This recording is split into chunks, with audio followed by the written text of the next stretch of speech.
Hi, Stephen at Double Glazing Parts and Spares. This is just a quick video regarding door hinge adjustment. We've had a few inquiries where the customer can't actually get to the hinge to adjust it. So the three places to check is, first of all, open up your door and check that there's not a securing screw like this holding the cover in place. If so, undo that screw and that will remove the cover so you can get to the adjustment. If there's not a screw,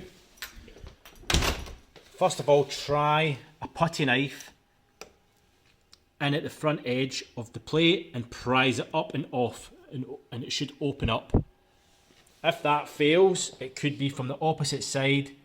Just grab it there and pull it over, and that should expose the adjustment screws for your door hinges.